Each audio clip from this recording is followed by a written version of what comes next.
طلاهای زنم، حلقه ازدواج زنم رو فروختم. با اون پول دستمایه یک کارگاه کوچکی درست کردم و شروع کردم به اونجا تولید کردن. روزی که اومدم پروانه بگیرم، در واقع وزارت بهداشت بیان پروانه بدن، همون روز به من خبر دادن که کارگاه آتش گرفت و سوخت. این میلیاردر حاصل شکست هر بار به زمین خوردنش را تجربه جدیدی می‌داند. خیلی از این تولید کنندگان روزگاری از حداقل‌ها شروع کردند. 5000 تومان.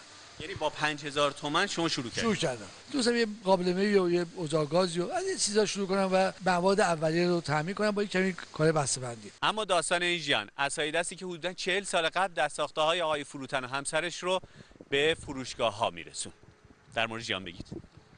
این ژیان یار همدم منه که صبح به میدون میبرد و خیلی کالاها رو می‌خریدم، مثل سیب زمینی، هویج، خیار، میبردم منزل، در زیرزمین منزل با خانمم تولید می‌کردم و با همینا به بازار عرضه می‌کردم. کسبش که رونق گرفت شد دستگیر دیگران، شد کارآفرین. قبل از اینکه بنده بیام اینجا یه مدتی من بیکار بودم، واقعا رو عضلات روانیمون تاثیر گذاشته بود. خیلی شاکرم اینجا رو که اینجا رو پیدا کردم، اینجا کار می‌کنم. الان صاحب 4 تا بچه هستم، صاحب زندگی هستم.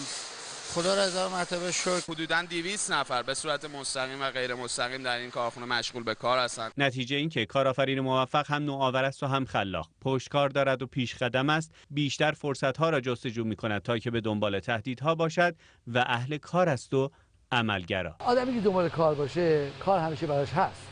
آدمی که بخواد کار نکنه، همیشه دنبال بهانه است کار نکنه. من تو 1 سال خورده اخیر که در آغاز 70 سالگی من بوده، یه واحدی تولید کردم که الان بیش از 30 نوع محصول دارم به بازار عرضه میکنم. و کلام آخر این کارآفرین 71 ساله ایرانی. آخه ای فرزند من، ای ایرانی، ای جوان ایرانی، ای تلاشگر، بدون که بخوای میشه. هیچ وقت در انتظاری نباش که به تو کار مراجعه بکنن، بلکه تو دنبال کار برو، در صنعت غذا، در صنعت کشاورزی و بقیه صنایع.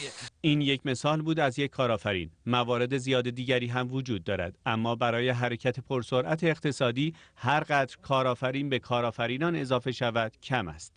اینان سلول‌های توسعه اقتصادی کشورند.